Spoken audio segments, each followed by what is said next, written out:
Welcome जी। मैं हूं आपका भाई सरदार मोहम्मद अजमल खान बलोच एडवोकेट और आप देख रहे हैं मेरा यूट्यूब चैनल आपका वकील। पहले हमने दो वीडियोस यूट्यूब के ऊपर लगाई थी, उसको आपने अप्रिशिएट किया, देखा, और हम मज़ीद एक वीडियो और आपके लीगल इन्फॉर्मेशन के लिए बना रहे हैं ताकि आपको आपके बुनियादी हकूक़ और आइनी मामलात का इल्म हो सके।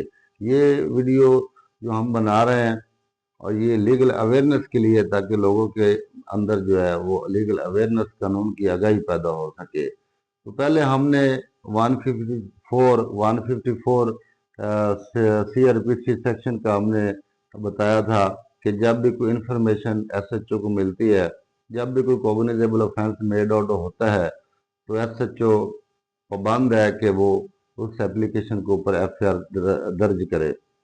तो उस 154 के अंदर एक लफ्ज़ जो यूज़ हुआ है वो शेल का लफ्ज़ यूज़ हुआ है।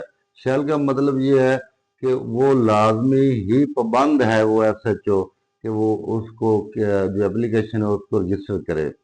अगर फिर वो SHO साहब अगर इनकार कर दें, FIR देने से ना करें, तो फिर हमने बताया था कि बाईस एक ही रेमडी भी आपके पास अवेलेबल है। आप सेशन कोर्ट में आके बाईस ए की पिटीशन फाइल कर सकते हैं। लेकिन इससे भी आसान तरीका मैं आपको बताऊं आज, जो कि कानून में मौजूद है।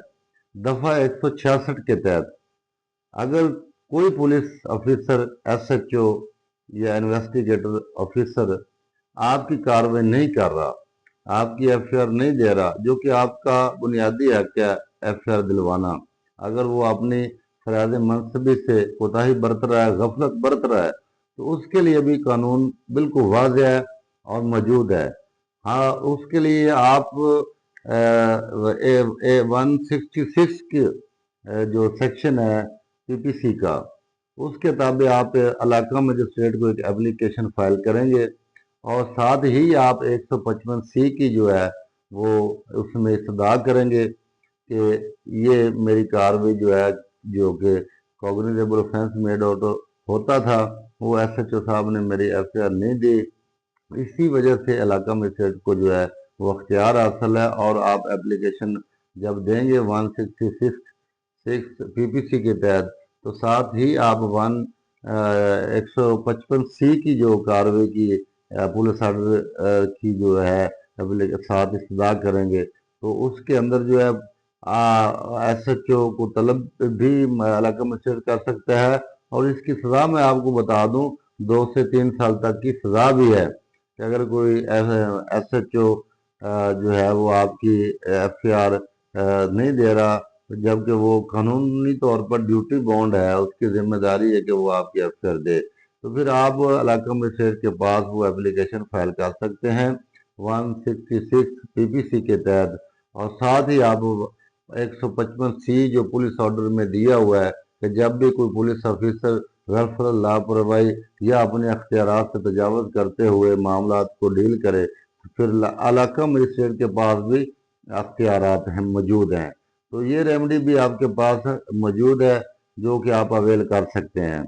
हमारा मकसद वीडियोस बनाने का और लोगों में अवेयरनेस का है कि लोगों में कानून की आगाही जो है वो पैदा हो सके। इस दौर के अंदर माशरे में जो इस वक्त जो मामला हो रहे हैं, वो तमाम मुल्क पाकिस्तान के लोगों को पता है कि इस वक्त लीगल अवेयरनेस का बड़ा इशू आ रहा है कि लोगों को अपने राइट्स जो है कि उनका पता नहीं है। उनके राइट्स उनके पास होते हैं, उनको इस बात का इल्म नहीं होता कि वो राइट्स मैंने कैसे लेने हैं। कानूनी तौर पर अगर वो वाकिफ होगी तो फिर वो अपना जो है वो लीगल राइट्स वो ले सकेगा। तो इसके में मैं आपको ये भी थोड़ा सा अवेयरनेस दे दूं कि पुलिस बाज़ औक़ात अपने अख्तियारात से बहुत ज़्यादा तजावुज़ करती है, उसके लिए अदालतें मौजूद हैं। जब तक अदालतें मौजूद हैं तो अवाम उन्नास जो है उनको इंशाल्लाह रिलीफ मिलता रहेगा। तो इंशाल्लाह मज़ीद भी हम इसके ऊपर वीडियोस बनाएंगे और आपको पुलिस के हवाले से जो मामलात हैं उनकी अवेयरनेस और आगाही जो कि वो हम देते रहेंगे। तो इंशाल्लाह आपसे गुजारिश है कि अगर आपको मेरी ये वीडियो पसंद आई है तो मेरे जो चैनल यूट्यूब का चैनल जो है इसको सब्सक्राइब करें, आपका वकील सब्सक्राइब करें اور اس کو ہو سکے تو پھر آگے کومنٹس بھی کریں اور شیئر بھی کریں. انشاءاللہ میں آپ کے کومنٹس کا جو ہے فی الفور جواب دوں گا.